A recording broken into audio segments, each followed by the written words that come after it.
students. I hope all are doing good. The last class was a 1 hour class for you. I know it's very difficult to see continuously for 1 hour. So what I would request is, I just asked you like, can I send it for 1 hour? So immediately you said yes teacher. So I was very happy. But you can just follow that 20-20-20 formula which our counselor was saying. Like 20 minutes you can watch a video. After that you just put a pause. You can just walk around, and for 20 seconds you can watch something that is in green. That is, your eyes definitely after a 20 minutes strain should be having a pleasant view. So for that you can see the greenery, right? And after that 20 seconds, we know our eyes blinks consciously with our knowledge. So for 20 seconds if you blink your eyes, what happens? All your cells get rejuvenated, right? So you will not feel the strain. And I will never compel you to watch the 1 hour video continuously. Please never do that, children, because I know after 20 minutes whatever is being heard will never get into our mind, right? So for 20 minutes you watch it, make a pause and then continue. That's a small advice from my side. And hearty congratulations for the plus 2 children. You have done a great job. Within a short span of time, definitely you could do something that is great. So again, hats off to you children. Within a short span of time, the mind-blowing performance done by our children. Definitely I know you haven't done for publicity, but it's a great feeling that we all had. A small thing which has struck your mind to make the day complete, because you made the day a meaningful. Right? So I'm very happy with that. Anyways, and I want to wish you all a belated Father's Day. Please convey my regards to your parents as well, because they are the one who is going to take care of us throughout our life. Right? And nothing else, missing you all again. So let us just recollect what we have learnt in the previous class. Okay? See, we were seeing about packing efficiency. And we were also seeing how to calculate the number of atoms in a unit cell. What is the purpose of calculating the number of atoms in a unit cell? The purpose is we were able to calculate the number of atoms, which is helping us to calculate the mass of an atom. So when we are calculating the mass of an atom, we can know the volume of an atom. So once the mass and volume is known, definitely we can calculate the density of the unit cell. And last class we were also doing a small derivation to calculate the density of the unit cell. And I have told you, out of the 5 parameters, any 4 is given to us, we may have to calculate the 5th one. So and I told you we will be doing a problem on that, right? So let us see this problem. I'll just read out the problem, it is there in your text. X-ray diffraction studies shows that copper crystallizes in an FCC unit cell with HCl of 3.608 into 10 power minus 8 centimeter. In a separate experiment, copper is determined to have a density of 8.92 gram per centimeter cube. Calculate the atomic mass of copper. So these are the things given. Now how we are supposed to go to a problem? Now when a problem is given to us, first let us write what is given to us in the question. Right? What is given to us in the question? We have edge length which is given as 3.608 into 10 power minus 8 centimeter. This is our edge length. So once we know the edge length, we can calculate the volume. How do we calculate the volume? It is nothing but a cube. So we will take the cube of this A. What else is given to us in the question? Density of the atom is given. That is, density is nothing but 8.92 gram per centimeter cube. So that is also given. Then we have Z. What is Z? Z is nothing but the number of atoms in a unit cell. And in the question it is very clearly given. It is an FCC unit cell. So what is FCC? Face centered unit cell. And last class we have calculated the number of atoms in FCC. Yes, what is the number of atoms, Gayatri? Yes, number of atoms is 4. So we got Z is equal to 4. And we already know what is the our Na, that is Avogadro number, which is always a constant number. Once we know all this, we know what is the formula. Density is equal to Z into M by A cube into Na. That is number of atoms into molecular mass divided by volume into Avogadro number. Just rearranging the formula because we are being asked to calculate the atomic mass of copper. So what we can do, we will just rearrange the formula. Once we rearrange the formula, we will be calculating the molecular mass. So from the formula, molecular mass is equal to density into Avogadro number into volume divided by Z, that is the number of atoms. Once you substitute it, once we substitute the values and calculate, we will be getting as 63.1 gram per mole, which is 63 unit. So this is how we will be calculating the atomic mass of copper. Now this is just a sample question. Any question given to us with any 4 parameters, say for example all this is given, Z is asked, all this is given, A is asked, the same formula we will be using, we will just rearrange the formula. So once we rearrange the formula, we will be able to get the answer. So at the end of this session, I'll be giving you some more problems to you where you can work out and get the answer.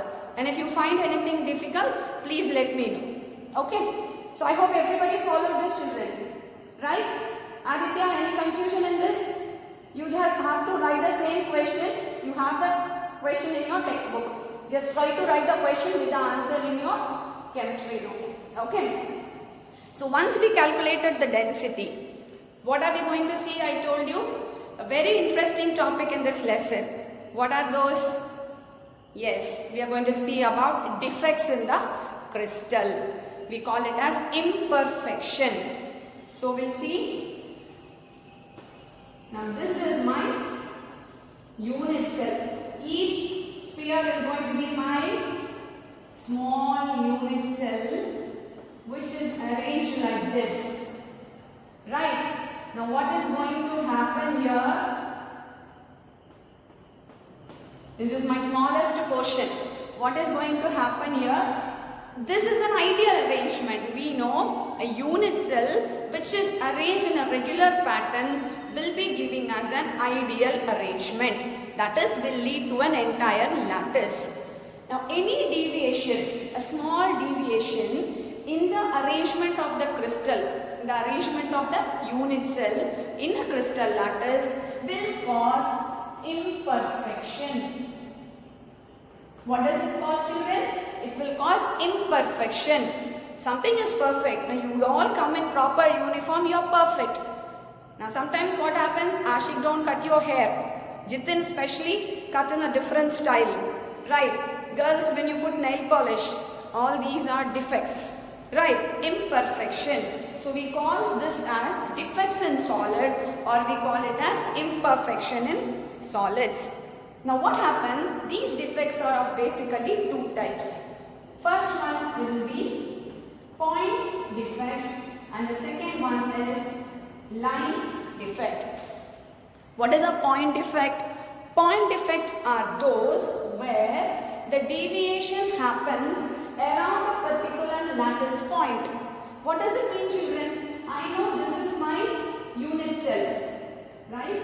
This is going to be my unit cell, and I know all these corners are my lattice point. I have 8 corners, so all these are my lattice points.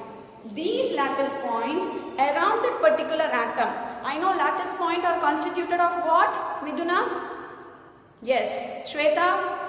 Yes, they are constituted of atom, ions or particles. So when there is a defect around a particular atom or ion, or we will say around a particular lattice point, we call that defect as point defect. You are able to get me, children? Deviation happening around a particular point, we call it as a point defect. So what should be line defect? Line defects are those where the deviation happens across the line, an entire row. So when I say this is my entire row, a particular row gets disordered, that get disturbed, right? There is no regularity. Okay, there is some sort of distortion happening in the entire row. You call that defect as line defect. Children, you are able to follow me? Yes? Can we repeat it again? Anaga, can you tell me the definition of point defect? Yes. Point defects are those where the defect happens around a particular point. Srinandana, what is line defect? Yes, line defects are those where the entire row gets distorted or disturbed. So these are the two important defects. Right, now what we are going to see now is the classification of defects. Now as of this year's syllabus, we don't have line defects. We will be focusing only on point defect. What is a point defect? As I said, it is happening around a particular point. So we are going to further classify point defects into three types. Point defects are broadly classified into three types. What are those? Now we'll see one by one. So this is my point defect. My first point defect is stoichiometry defect. What is that? Stoichiometry defect. The second defect we call it as non-stoichiometry. Children, are you following me? Yes. The first defect is stoichiometry. The second one is non-stoichiometry. And what is the third one? It is impurity defect. Understood, children? So the first one is stoichiometry, second one is non-stoichiometry, and the third one we call it as impurity defect. Now, what is stoichiometry defect? What do you mean by stoichiometry? Stoichiometry means ratio. That is, the ratio of the ions will be equal to the ratio of the ions in the formula. That is, the stoichiometry of the compound do not get disturbed. Such a defect we call it as stoichiometry defect. There will be some defect happening, but what happens? That will not disturb the stoichiometry of the solid. That we call it as stoichiometry. What is non-stoichiometry? The ratio will not be equal to that in the chemical formula. Whatever is present in my crystal lattice, that ratio of anion to cation will not be equal to that in the chemical formula. So such defect we call it as non-stoichiometry defect. And what are impurity defects? Impurity defects are those where an impurity ion gets added to the original ion. The original ion will be removed and that will be replaced by an impurity ion with a higher oxidation state. So those we call it as impurity defect. Now further, our stoichiometry defect is classified into three types. Right. So stoichiometry defect, it is classified into four types. Stoichiometry will be of four types. We have Frenkel defect, we have Schottky defect, vacancy defect, and the last one is interstitial defect. These two, Frenkel and Schottky, will be shown by ionic solids, and vacancy and interstitial will be shown by non-ionic solids. So stoichiometry defect are classified into four types: Frenkel defect, Schottky defect, vacancy defect, and interstitial defect. Non-stoichiometry defect again are classified broadly into two types. First one is metal excess defect, and next one is metal deficiency defect. Metal excess and metal deficiency. Now in metal excess defect is further classified into two types. Right? Which one? The first one is the missing of anions, that is anion vacancy. Anion vacancy, and this one is extra cation. Okay, extra cation. And metal deficiency will be of two types.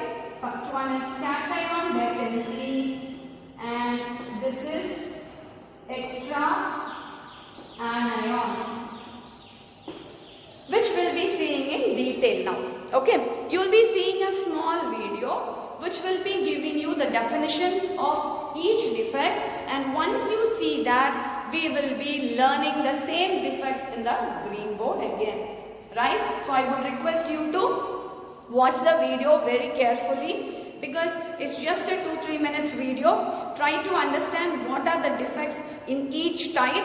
It's very simple, and how does it affect the density, which I'll be explaining to you after the video. Children, we are going to study about imperfections in solids. Any deviation from completely ordered arrangement of constituent particles in a crystal is called disorder or defect. Defects are of two types, point defects and line defects. When it happens around a point, it is point. When it happens on the entire row, it is line defect. Point defects in solids: vacancy defect, interstitial defect, and defects stoichiometry, non-stoichiometry, and impurity. Vacancy defect: when some of the lattice sites are vacant, the crystal is said to have a vacancy defect. Interstitial defects: when some of the constituent particles occupy vacant interstitial position, the crystal is said to have interstitial defect.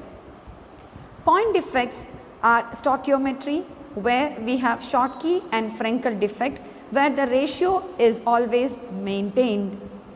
Schottky defect arises when some of the atoms or ions are missing in their normal lattice site. It happens with high coordination number and ions of almost similar size. Frenkel defect arises when ion is missing from its normal position and occupies an interstitial site. Coordination number is low and anions are larger in size. Point defects with non-stoichiometry are metal excess defect and metal deficient defects. Metal excess defects are of two types: anionic vacancy and presence of extra cations in interstitial site. Anionic vacancies: anions are missing from their lattice site. To maintain electrical neutrality, electron will occupy, which are called F centers.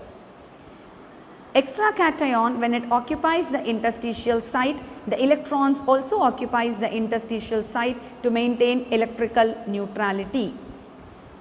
Deficiency defect caused by cation vacancy and extra anion occupying the interstitial site.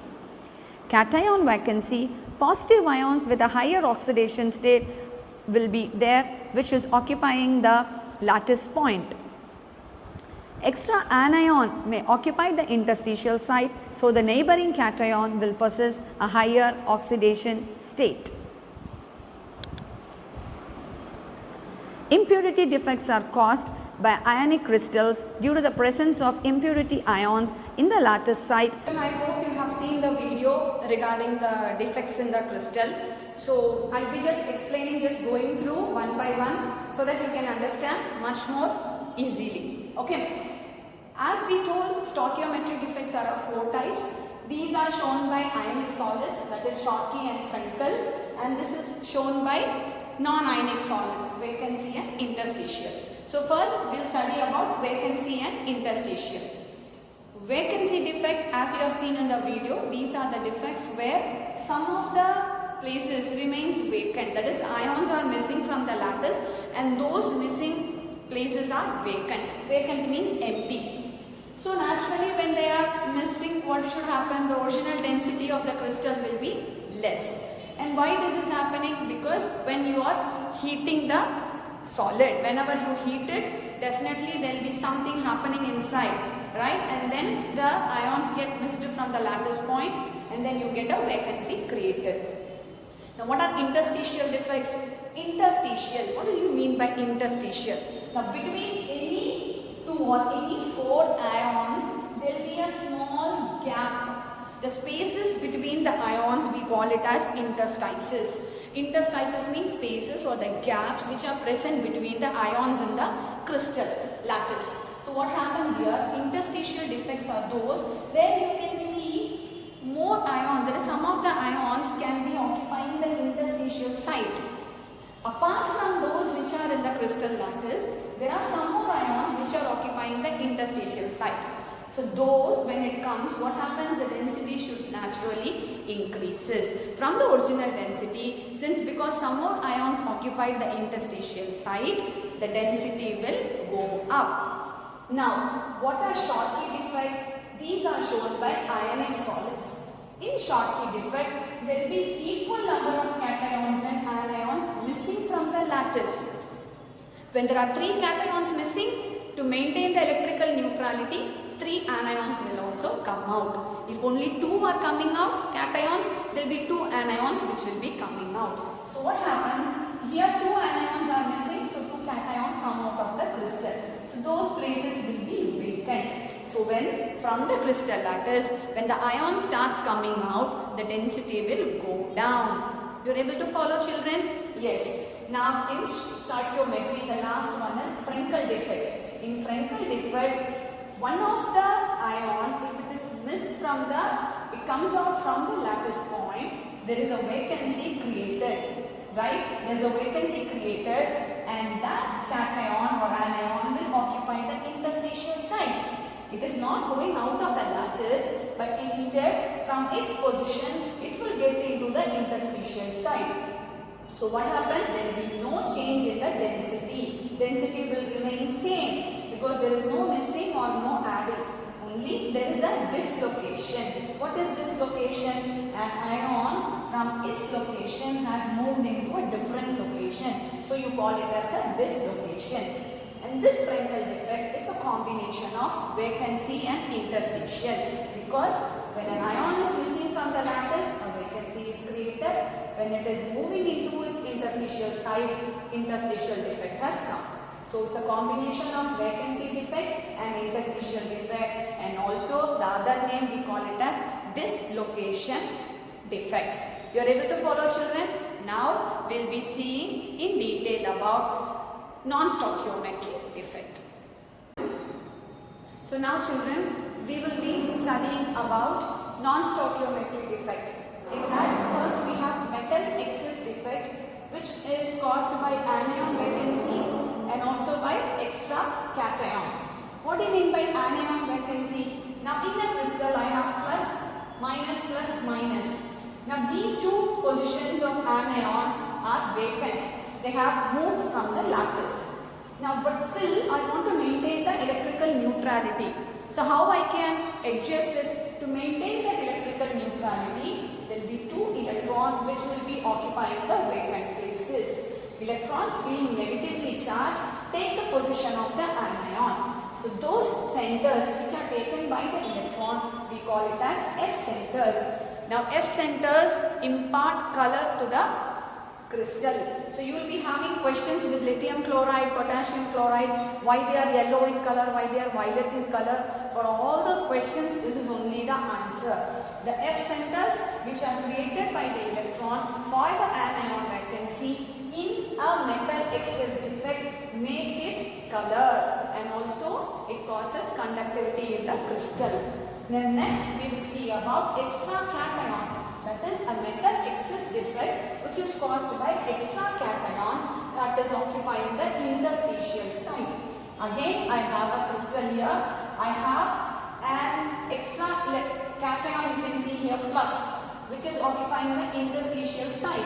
Now since there is an extra cation here, what happens? To maintain the electrical neutrality, I will have an electron also in the interstitial site. Why? Because then only the number of cations and anions become equal. That is, number of positive and negative charges become equal. Now next we will be studying about metal deficiency. When I say deficiency, it is less. So what is happening here? One of the cation move from this lattice point and it causes a cation vacancy. And when there is a cation vacancy, the number of cations becomes less, deficient. So now to maintain the neutrality, what should happen? there will be a neighboring atom, cation, which will possess a higher oxidation state. It will be having a 2 plus oxidation state. That's what I have shown here. All these are 1 plus 1 plus 1 plus. Since one cation is missing, to maintain the neutrality, a neighboring atom which will be having 2 plus will be placed in the crystal. Now the last one here is metal deficiency defect due to extra anion in the interstitial site. So here what happens is there is an anion with a negative charge which is going and sitting in the interstitial position. Now what happens here? Since there is more number of anion, one of the cation will be vacant. Instead there will be a neighboring cation with a higher oxidation state. So what happens? This we call it as metal deficiency defect. So these are the 4 important defects which will come in non-stoichiometry defects. So what are the non-stoichiometry defects, children? These are the defects where the ratio of cation and anion may not be equal. The ratio may not be equal. Now the last defect which you would have seen in the video is the impurity defect. From the name it is very clear that impurity means you are adding some other ion into the original ion. So here I have sodium plus and I have here Cl minus, again I have Na plus and again I have Cl minus. Now what happens is that I am going to add Sr2 plus strontium, Sr with 2 plus oxidation state. Now what happens here? When I am adding one Sr2 plus, I should remove, what I should remove? 2 equal cations. If I am going to have to balance the electrical neutrality, when one Sr2 plus is added, I should remove 2 Na plus. So this remains vacant.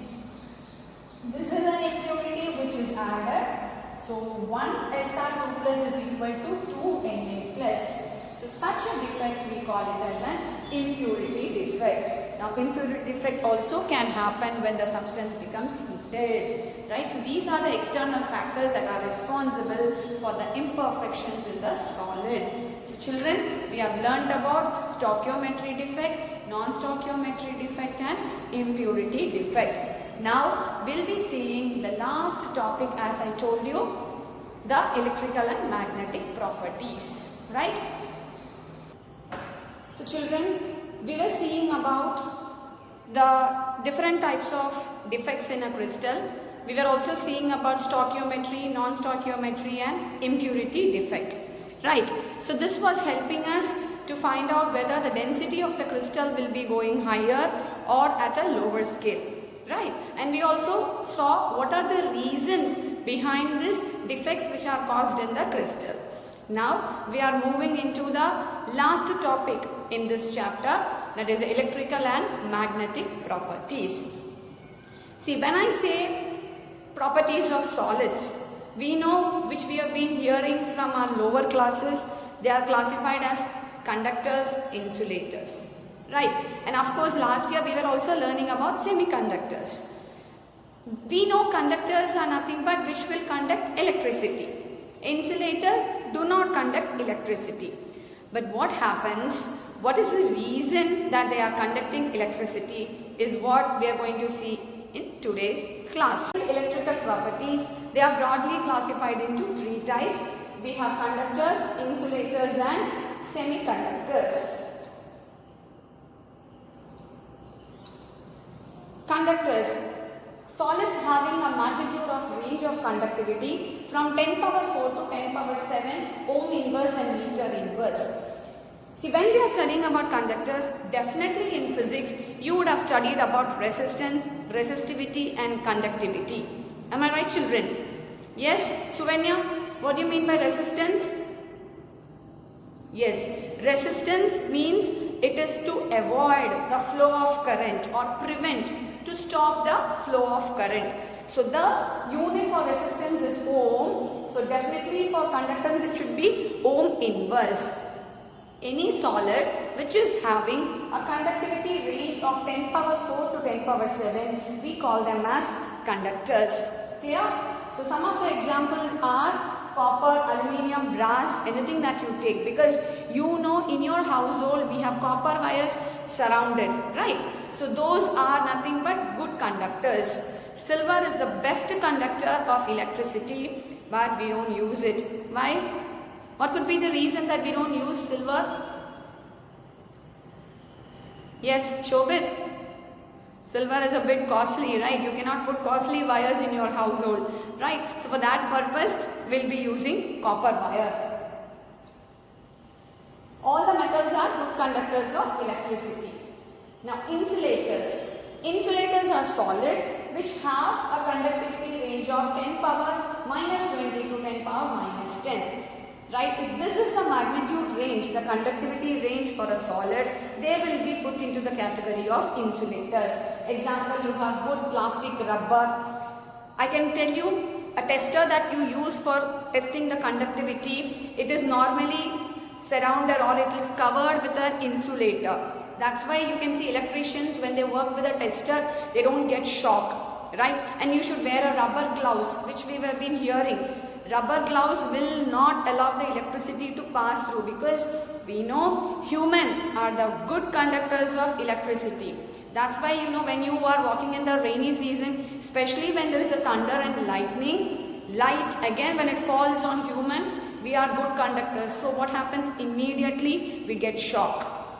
Okay, so any copper wire that we use in our house will be having an insulating material. So this insulating material will not allow the electricity to pass through them. Semiconductors. Solids having a magnitude of range from 10 power minus 6 to 10 power 4 are called as semiconductors. When I say semiconductors, it is in between the conductor and the insulator. Any solid can be made as a conductor by adding some impurities, that is to improve the conductivity of that solid. Semiconductors are those, sometimes they behave as conductors and sometimes they behave as insulators. Especially in our periodic table, we have the 14th group elements used as semiconductor. Can anyone give me the application where semiconductors are used? Sachin? Yes, Sachin, you are right.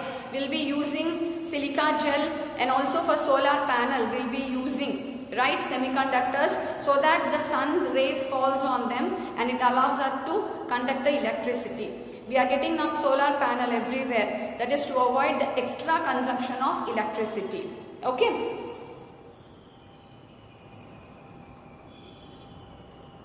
Now metals show electric conductivity because of movement of electrons. Most important, children, because we know any solid conduct electricity. But have we ever thought why it is conducting electricity? What is the driving force that is making it to conduct an electricity? I can tell you, when you take a normal water, right, when you take a normal water and when you dip an electric wire with a bulb, the bulb doesn't glow. Because we know water is a bad conductor. Pure water is a bad conductor. But when you put salt into it, like when I'm going to add sodium chloride, what happens? It starts conducting electricity. The main reason is the movement of electrons. There are electrons, but we know solids are tightly packed. Right? They don't have any movement of electrons. But what happens? Some solids, they have a slow movement of electrons, maybe in the molten or liquid state, so aqueous state. So what happens there? When the electrons are free to move, they are responsible for conducting electricity. Electrolytes show electrical conductivity because of movement of ions. When I say metals because of electrons, electrolytes will be because of ions. Copper sulfate. Copper sulfate is an electrolyte, right? Or if I am going to take sulfuric acid, because last year we have studied electrolytes, it can be a good acid, it can be a base, or it can be a salt. So any combination of an anion and a cation will be making an electrolyte. In case of copper sulfate, I have copper 2 plus ion and sulfate 2 minus ion. So these two ions, when they are in an aqueous form, when you are going to add water into it or when you're going to add any acid into it, they dissociate. What do you mean by dissociating? Breaking. So this copper sulfate will break into copper 2+ ion and sulfate ions. So when these ions are present, the ions are free to move. So they start conducting electricity. The same example which I gave with water and salt. If I am going to add sodium chloride in it, my sodium chloride contains Na+ ion and chloride ion. So this sodium chloride, when you pour water into it, when you start stirring, the sodium chloride dissociate. That is, it breaks into sodium cation and chloride anion. So what happens as a result? These ions keep on moving. As it starts moving, it starts conducting electricity. So for metals, it is electrons which are the conduction carrier, and in electrolytes, it's an ion which is a carrier for current.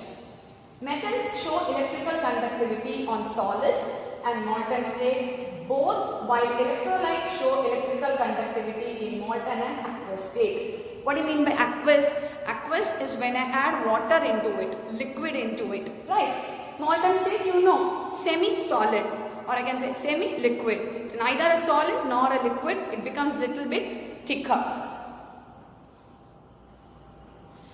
Now this energy diagram, or I can say the band diagram, is most important, children. I want you all to learn this diagram because it's a definite question in exam point of view. So you can see, when you see the previous question papers, definitely this question has placed position in your question paper, right? Because they will be asking you either to draw the band diagram, or they'll give you the band diagram and ask you to explain the conductivity of conductors, insulators and semiconductors. So with this diagram, how are we going to study the conductivity? Now I know, we'll just refresh what we have learned in molecular orbital theory before getting into this. We know, children, atomic orbitals of any atom has got electrons in it. Am I right? What do we learn in molecular orbital theory? These electrons will be combining together to form a molecular orbital. The atomic orbital will combine to form a molecular orbital. Now you can see a red color and also a purple color. The red color we call it as a valence band. What do you mean by valence band? The electrons that are present in my outermost shell. So these are my electrons that are present in my outermost shell, which is waiting to jump into my conduction band. Why it needs to jump into the conduction band? Once it is getting excited, it will not stay in the valence band. When it pushes up, it tries to jump into the next energy level, thereby conducting electricity. So if you see the energy diagram with respect to metals, this we call it as a band gap. What is band gap? The energy difference between the valence band and the conduction band. Now, if the energy difference between the valence band and the conduction band is very less, it will be easy for the electrons to jump from the valence band to the conduction band. If the energy difference is more, definitely it will not try. So what happens? It has to stay in the valence band. So if it is not jumping into the conduction band, what may happen? It will not result in the conductivity. So definitely that should be an insulator. So I repeat, children, when you see in case of metal, the energy gap between the valence band and the conduction band is very less. So what happens? It can easily overlap. What is overlapping? Getting into the next level. So here the valence band is moving into my conduction band easily. So metals can easily conduct electricity. What happens in case of insulator? The energy gap is too high. It is too large. So my valence band are not able to push themselves. They still stay in the valence band level. So since they are not able to jump into my conduction band, they do not conduct electricity. They are called as insulators. Now in between this, we have one more category which we call it as semiconductors. What happens in semiconductors? The energy gap is neither too high nor too less. So what happens? those electrons which are capable of moving from the valence band to the conduction band will be able to jump. So once they are jumping, those solids or those metals will be called as a semiconductor. So that's why we say the 14th group elements, especially silicon, germanium, they have a tendency to jump from the valence band to the conduction band. So they are called as semiconductors. Now we'll see conduction of electricity in metals. Conductivity in metals depends upon the presence of unpaired electrons in their valence shell per atom. How many unpaired electrons are present in the valence shell? This valence shell, the outermost shell, right? I have my nucleus, I have different shells with different energy level. My outermost shell will be having some electrons. Those are called as my valence shell electrons. Electrons present in the valence shell of metals are free to move. What do you mean by free to move? They have the liberty to move from their band to the conduction band. So what happens there? Once they start moving, their mobility will cause the conductivity. Conduction of electricity in insulators. In insulators, the difference of energy between the occupied energy level and unoccupied energy level is higher. What do you mean by occupied and unoccupied? Occupied means I have already taken the place. So in occupied is nothing but my valence band where the valence shell electrons are already present. So these electrons are in the occupied energy level. Now what are they waiting for? Yes, they are waiting to go to the next energy level, which is the non-occupied or unoccupied energy level, that is my conduction band. But what happens in case of insulator? Yes, Alina, what happens in insulator, Alina? Yes, what about the energy level? Yes, in insulator, the energy level is very, very high. That is the Fermi energy or the band energy. The energy between my valence band and conduction band is very high. So what happens? We have seen in the diagram, right? We have seen in diagram what happens here? The energy level is very high. So what will happen to my insulator? It will not be able to jump from my occupied energy level to the unoccupied energy level. So it will remain as an insulator. Okay. Now we'll see what is semiconductor. In semiconductors like silicon and germanium, the energy gap between the valence shell and the conduction band is smaller, that electrons may jump or may not jump. If they jump, they conduct electricity and they will be called as a semiconductor. Now when this happens under the influence of electric field, right? And because of this behavior, that is the lower gap between the valence band and conduction band, semiconductors show the conduction of electricity. Only the reason that their energy level, that is the band energy, is less compared to that of an insulator, semiconductors, my 14th group elements, behave as semiconductors. The conduction of electricity in semiconductors increases with increase in temperature. Children, we have learned this in 10th standard. If you can just recollect. Ardra, Arya, you are able to recollect. Vismaya, are you there? Yes, you are able to recollect, children. 10th standard, we have learnt about factors affecting, right, the ions that are present in the solution. An increase in temperature will increase the kinetic energy of the molecules, right? What happens actually when it is at ordinary temperature, there is no movement of ions. Of course, there will be movement but little bit slow. But when I am going to heat it, what happens? The molecules which are present inside my beaker or my vessel is going to take up the heat energy. So when it takes up heat energy, what happens? It gets agitated. It tries to gain energy. We have glucose and we run, right? What happens? Same way I can say you, when you go for Kalolsavam, what happens? You just join your hands and you just do a small motivation. That is, you charge yourself. Why do we charge ourselves? To perform well. What is the performance? That whatever we are taking part, whatever we are participating, we have to be the best. Similarly, the molecules, the ions that are present inside the solid needs only one goal. What is that goal? It needs to conduct electricity.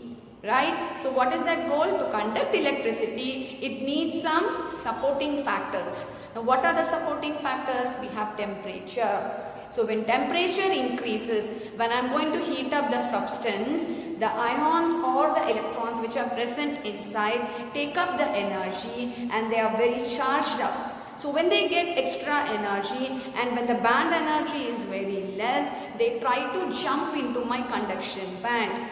Now such type of conductors, semiconductors, we call it as intrinsic. Intrinsic means anything that is happening internally. I am not doing anything on the external surface of my semiconductor. I am going to do everything into the inside of the semiconductor. Some changes that are happening internally because of change in temperature, we call it as intrinsic semiconductor. Right? Now we are coming into the most important topic, which is doping. What is doping? Now I have my semiconductor, right?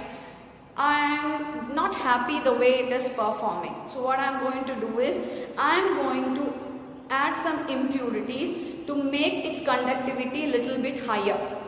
That is, I am going to increase the conductivity of that semiconductor. So that process we call it as doping. The process of adding impurities to the semiconductor material is termed as doping. Nothing but you want to look smart, you want to look beautiful, what you do, you don't go out like just that. You start putting kajal, boys especially, you do hairstyles, you put whatever dress you want to cover up yourself, adding extra things than what is there already within that material. So same process we call it as doping. Now that doping is done by adding two type of impurities. The first one we call it as a pentavalent impurity and second one we call it as a trivalent impurity. From the name it is very clear that penta means 5. So I am going to add a 15th group, that is 5 valence shell per atom.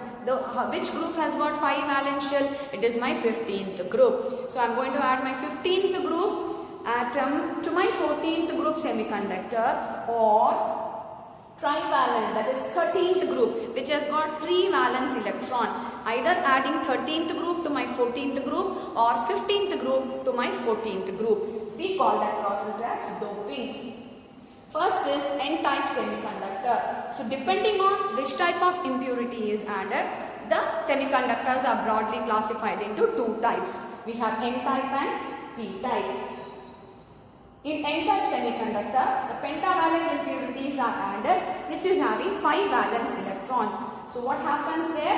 I have an example here: bismuth, antimony, arsenic and phosphorus. We'll see what exactly happens. The pentavalent atom is called as the donor atom because it donates 1 electron to the conduction band of the pure semiconductor atom.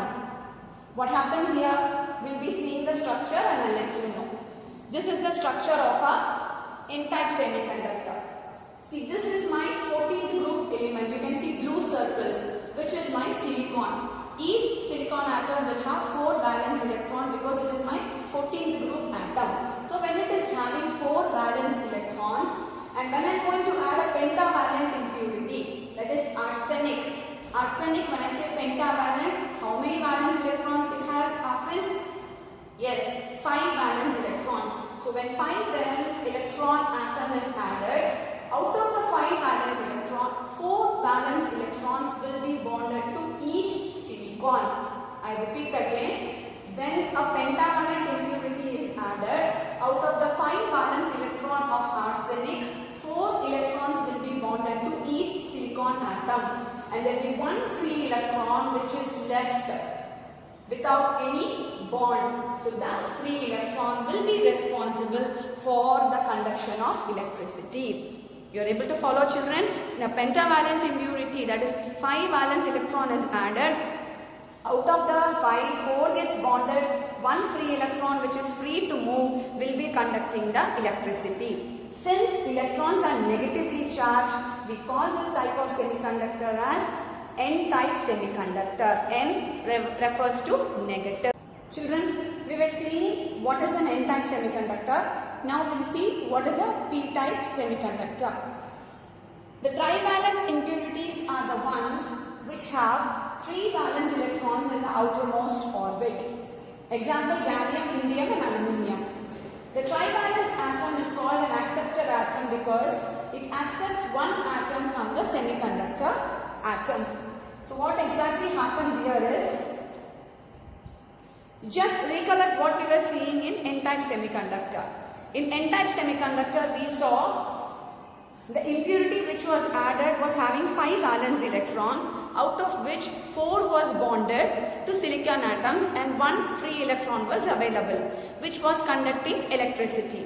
Now here, in case of P-type semiconductor, you can see silicon atoms and in the center a boron, that is 13th group element, a trivalent impurity. Now we know when it is a trivalent impurity, definitely the number of valence electrons are 3. So but silicon is having 4 valence electrons.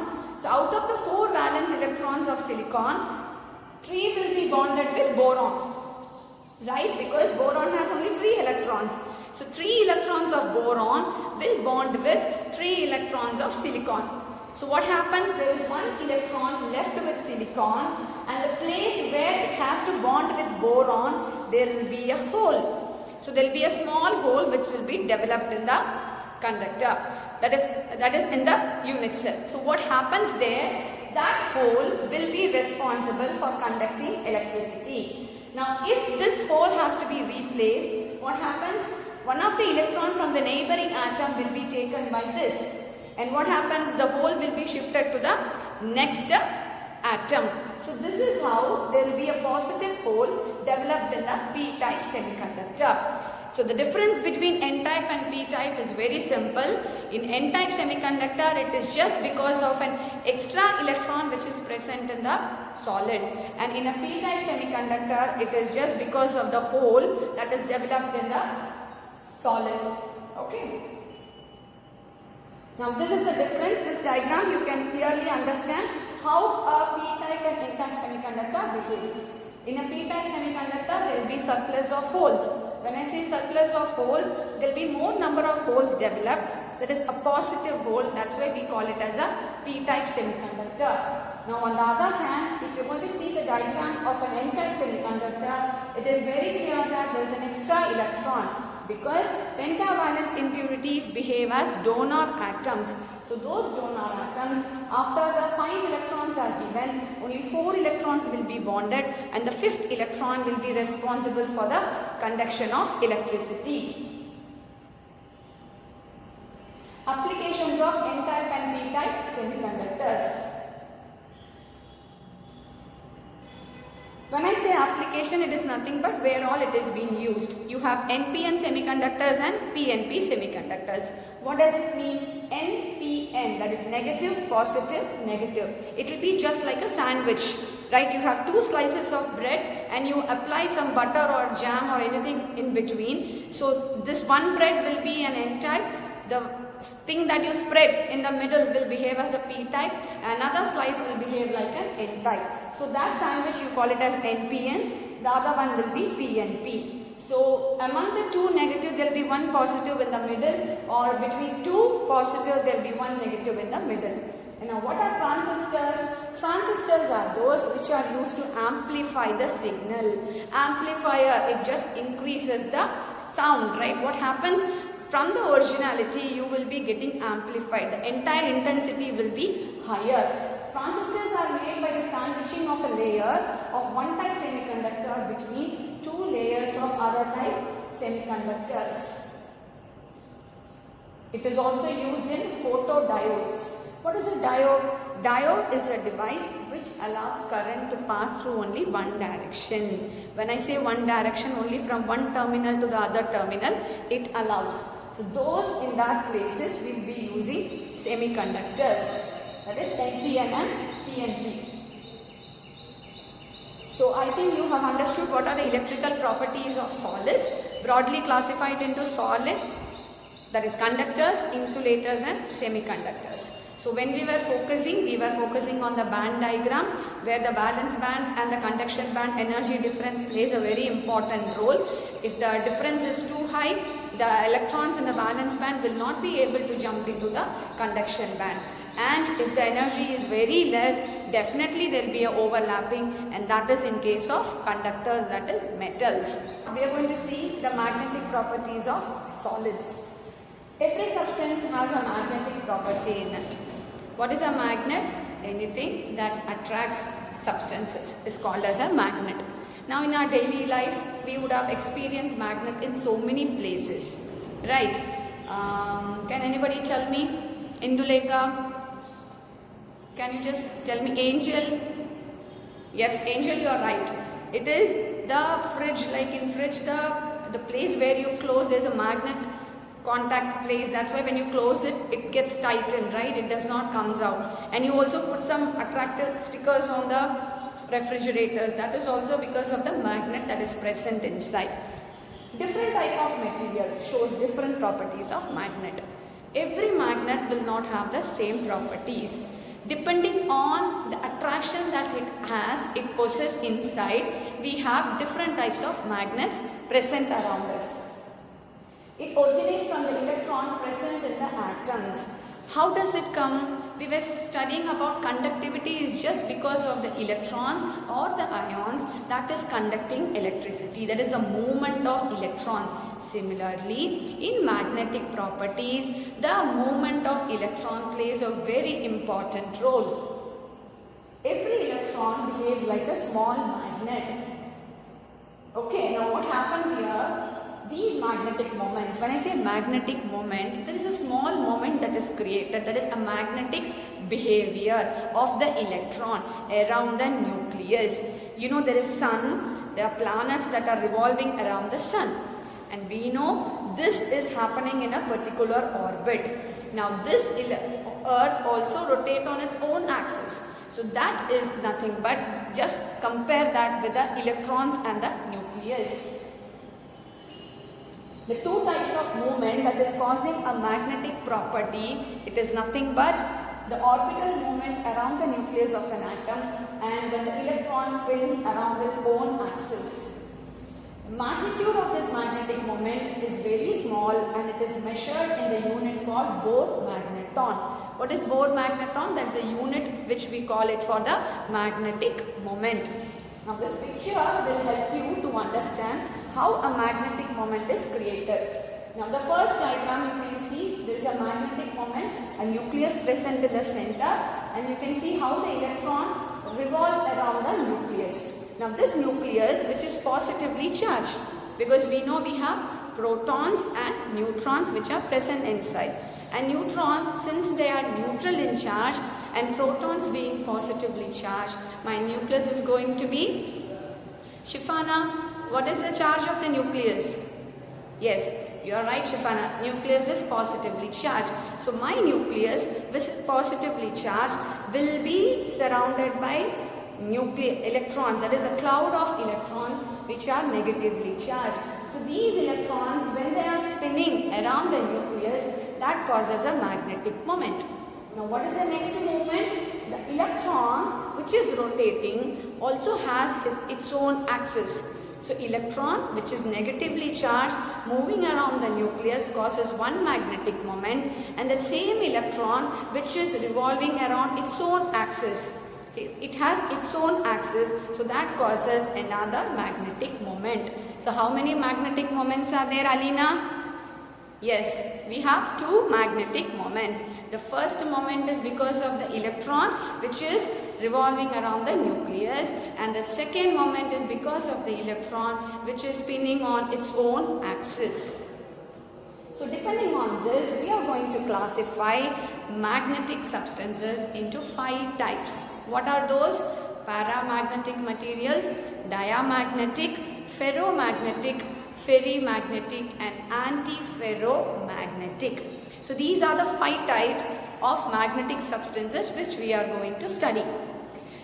Though we have experienced the magnetic power in our daily life, this is something which is going to give us an extra information about the different type of magnetism. Paramagnetic Paramagnetism is a form of magnetism whereby some materials are weakly attracted by externally applied magnetic field, and this will lose. When I say it is weakly attracted, it is definitely understood that it gets repelled. Right? When I say attracted, you get attracted to something. Right? When you don't like it, what happens? You get repelled. The same thing happens here in paramagnetism. What is paramagnetism? In the absence of magnetic field, when I don't have the magnetic field, my substance will not behave like a magnet. It will lose its magnetic field. So it will start repelling the substances. You have examples like oxygen, titanium, iron oxide, etc. Now we are going to see diamagnetism. Diamagnetic materials are those materials that are freely magnetized when you place in presence of a magnetic field. Now this diamagnetism and paramagnetism, I just want to remind you of one important thing. In paramagnetic substance, any paramagnetic materials that you take, you will be noticing an unpaired electrons. Electrons that are lonely available, which are not paired. But when you say diamagnetism, definitely it will have all the electrons paired. That is, there is no unpaired electrons. Okay, so diamagnetic materials repel the magnetic field weakly. When I repel something, what happens? Definitely I should get attracted. So diamagnetic substances get attracted, freely get magnetized in presence of magnetic field. Here all electrons are paired. Examples, you have copper, zinc, gold, water, etc. Diamagnetic materials exhibits magnetism in the presence of a magnetic field, which we have seen in the previous slide. Ferromagnetism. Now, these are the strongest magnets and they possess strong magnetic character. That is, once they get magnetized, even in the absence of magnetic field, they try to align in the same direction. I repeat again, children, ferromagnetic materials are those which even in the absence of magnetic field possess strong magnetic character. That is, once they get magnetized, they never lose their magnetic property. Even in the absence of the magnetic field, they try to align in a proper direction. Example, you have iron, cobalt and alloy. What is an alloy? We have studied about alloys in 10th standard. It's a mixture of metals. We have studied steel, alnico. You remember? Yes. Now next is ferrimagnetism. Ferrimagnetism are those where the domains are in the same direction and some in the opposite direction. See, if I have alternate up, down, up and down, I can understand what is the direction. But in this ferrimagnetism, what happens is, there will be 2 ups, 3 downs, 2 ups, 1 down. That is equal and unequal, parallel and anti-parallel direction. Such we call it as ferrimagnetism.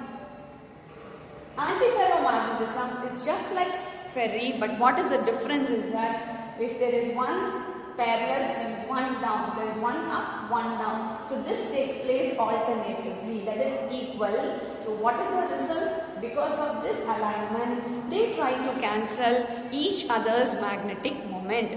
So what happens when one is going up, the other one is going down, definitely their magnetic moments get cancelled. So this, you have examples like chromium alloys, you have iron, manganese and oxides of nickel. So these are the main 5 types of magnetic substances. So how you get questions is, either they will be giving you this diagram, ask you to find out which magnetic property they possess, or they may give you the magnetic property and ask you to draw the alignment. Now if you see ferrimagnetism here, it is 2 up, 1 down, again 2 up, 1 down, there will be again 3 up and 1 down. But in antiferro, up, down, up, down, up, down. It happens alternatively. Right? And in ferro, everything happens in only one direction. Okay, now these are the magnetic properties of solids. So here we have studied about electrical properties and magnetic properties of solid. At the end of the session, I just want to remind you children, any videos that you see, you try to write the notes, very important it is. And also the classes, because I told you I'll be sending you the link that is in HSS Live regarding your first chapter notes. Do not copy the entire thing in your chemistry note and waste your time, right? Because genuinely you will be knowing which are the things that you are not aware of. Especially you need to work out the problems, which is compulsory. You can never say no to that. Right? And I want to appreciate because everybody have sent the homework very systematically, and I hope you are doing by your own, because the first and second time when you are depending on somebody to get the homework done, definitely will become lazy. And I know my children are not lazy, right? Definitely we will do it. Even if it is wrong, it is good, because when we make mistakes, I always say we will learn more. We'll try to avoid that in the future. So try to do your work independently. If you haven't understood anything, even it can be very silly, don't hesitate, children. Again I'm repeating, try to ask me your doubts individually through WhatsApp. Definitely I can help you the best that I can do it. Okay, and I want to tell you to children, after this I'll be posting 2-3 problems regarding this, and some of the children were asking some more problems to be given to you. Definitely I'll do that, and once this is over, I'll be sending you the board questions regarding to this chapter which has come for the last 5 years. I'll be sending in 3 parts, and I want you to answer those questions by yourself. You can write on the back side of your chemistry notebook, put today's date, start writing the chapter name, start writing the questions. If today 6 questions are given, try to answer the 6th question. I'll be giving you a time end, right? At that time, before that time, you try to submit it to me. Okay, thank you children. Have a healthy weekend. Take care of yourself. Okay, until then, bye.